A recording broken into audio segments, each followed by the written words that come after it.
Assalamualaikum warahmatullahi wabarakatuh. Selamat datang kembali di materi Al-Quran Hadis kelas 9 bab kedua. Pada materi kita kali ini kita akan membahas tentang makna Quran Surat An-Naba ayat ke-17 sampai 30. Hari kiamat merupakan suatu hal yang tidak dapat dipungkiri pasti akan terjadi. Allah telah menyebutkan berkali-kali di berbagai ayat dalam Al-Quran. Selain itu, tanda-tanda akan datang hari kiamat yang disampaikan oleh Rasulullah melalui hadis-hadisnya semakin hari semakin jelas nampak terlihat di mata kita. Berbagai kemaksiatan, kerusakan alam yang disebabkan oleh tangan manusia terus saja terjadi. Mungkin kita tinggal menunggu tanda-tanda besar seperti turunnya Dajjal, matahari terbit dari barat yang menandai bahwa kiamat akan segera dimulai. Apabila hari kiamat telah tiba, kita tidak bisa membayangkan bagaimana huru-haranya yang akan terjadi. Namun, Allah Subhanahu wa Ta'ala memberikan gambaran akan keadaan hari kiamat dan setelahnya melalui ayat-ayatnya agar kita senantiasa ingat akan hari yang bakal terjadi tersebut. Salah satunya terdapat dalam Quran Surat An-Naba ayat ke-17 sampai 30. Dimulai dalam Quran Surat An-Naba ayat 17 sampai 20. Allah berfirman, A'udzu billahi minasyaitonir rajim. Inna yaumal fasli kana miqata. Yauma yunfakhu fis-suri fatatuna afwaja. Wa futihatis samaa'u fakanat abwaba. Wa suyyiratil jibalu fakanat saraba. Sesungguhnya hari keputusan adalah suatu waktu yang ditetapkan, yaitu hari yang pada waktu itu ditiup sangkakala. Lalu kamu datang berkelompok-kelompok dan dibukalah langit, maka terdapatlah beberapa pintu, dan dijalankanlah gunung-gunung, maka menjadi fata morganalah ia. Melalui ayat tersebut Allah Subhanahu wa Ta'ala menjelaskan tentang hari keputusan, yaitu hari kiamat yang telah ditetapkan waktunya, tidak diundurkan dan tidak dikurangi atau dimajukan, dan tiada seorang pun yang mengetahui tentang ketetapan waktunya secara tertentu melainkan hanya Allah Subhanahu wa Ta'ala. Ketika ditiupkan sangkakala yang pertama, maka hancurlah alam semesta ini. Kepada dahsyat, gunung meletus dan berbagai macam bencana alam lainnya menandai akan berakhirnya kehidupan di dunia. Allah menggambarkan betapa dahsyatnya, betapa huru-haranya hari itu, yang mana gunung-gunung pun digambarkan seolah-olah bergerak atau berjalan, yang terlihat seperti fata morgana. Setelah kejadian itu, Rasulullah SAW menjelaskan bahwa kemudian ditiuplah sangkakala kali yang kedua.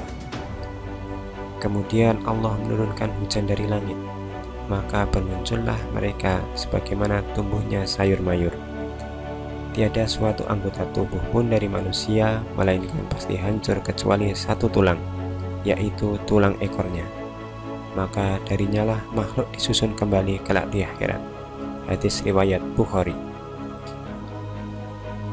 Lalu kalian datang berkelompok-kelompok. Quran Surat An-Naba ayat 18. Ibnu Jarir mengatakan bahwa makna yang dimaksud ialah setiap umat datang bersama dengan Rasulnya sendiri. Dan dibukalah langit, maka terdapatlah beberapa pintu, yakni membentuk jalan-jalan atau jalur-jalur untuk turunnya para malaikat.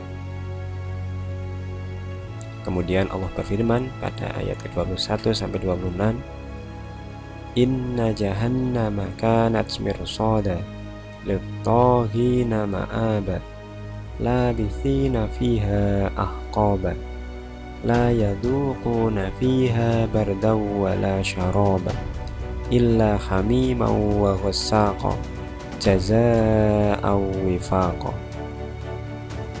Sesungguhnya neraka jahanam itu padanya ada tempat pengintai, lagi menjadi tempat kembali bagi orang-orang yang melampaui batas. Mereka tinggal dalamnya berabad-abad lamanya. Mereka tidak merasakan kesejukan di dalamnya dan tidak pula mendapat minuman selain air yang mendidih dan nanah sebagai pembalasan yang setimpal. Menurut Profesor Dr. Furai Shihab menjelaskan tentang ayat ke-21 surat ini, bahwa sesungguhnya neraka jahanam merupakan tempat para penjaga neraka yang mengintai dan mengawasi para penghuninya. Neraka ini disiapkan sebagai tempat kembali dan kediaman bagi orang-orang yang melanggar batas-batas Allah atau yang selalu berbuat dosa dan kerusakan. Mereka tinggal di sana berabad-abad. Hal ini menjelaskan bahwa betapa lamanya mereka akan menerima siksa dari Allah, yang mana satu harinya di akhirat merupakan 1000 hari di dunia ini. Di tempat itu, mereka tidak menjumpai hal yang menyejukkan hati. Tak ada rasa bahagia karena setiap detik selalu ditimpa siksaan. Tidak pula menjumpai minuman yang baik buat mengisi perut mereka. Untuk minum mereka hanya disediakan air yang mendidih dengan titik didih tertinggi. Selain itu juga hanya ada ghosak. Menurut Abu Aliyah, ghosak adalah campuran nanah, keringat, dan air mata yang berasal dari ahli neraka akibat siksa yang diterimanya. Semua siksaan yang ada di dalam neraka tersebut merupakan balasan yang setimpal atas perbuatan selama di dunia yang selalu berbuat dosa dan kerusakan. Kemudian Allah kembali berfirman dalam Quran surat An-Naba ayat 27-30. Innahum kanu la yarjuna hisaba wa kadzabu bi ayatina kidzaba wa kulla syai'in ahsaynahu kitaba fadhuqu falan nazidakum illa adzaba. Sesungguhnya mereka tidak takut atau mengharap kepada hisab, dan mereka mendustakan ayat-ayat kami dengan sungguh-sungguhnya, dan segala sesuatu telah kami catat dalam suatu kitab. Karena itu rasakanlah, dan kami sekali-kali tidak akan menambah kepada kamu selain dari azab. Dari ayat tersebut, Allah menjelaskan bahwa orang-orang yang melampaui batas sama sekali tidak percaya bahwa di alam akhirat ada kehidupan lain, yang mereka akan mendapati balasan amal perbuatannya dan menjalani hisab atau perhitungannya. Mereka pun sungguh telah mendustakan ayat-ayat Allah yang membuktikan kebenaran dari kebangkitan yang dahsyat. Semua perbuatan manusia telah tercatat dalam sebuah kitab, yakni catatan amal manusia, yang akan dimintai pertanggungjawaban.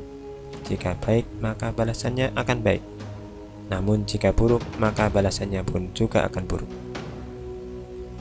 Kemudian dikatakan kepada penduduk neraka, rasakanlah akibat dari perbuatanmu, maka kami tidak akan menambahkan kepada kalian selain azab yang beraneka ragam.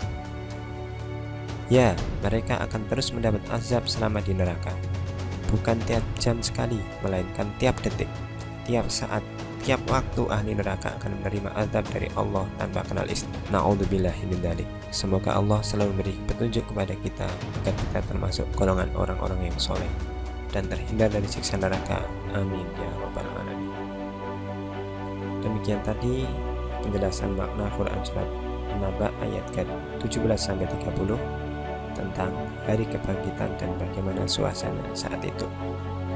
Bila ada pertanyaan, silahkan kalian tulis di kolom komentar video ini.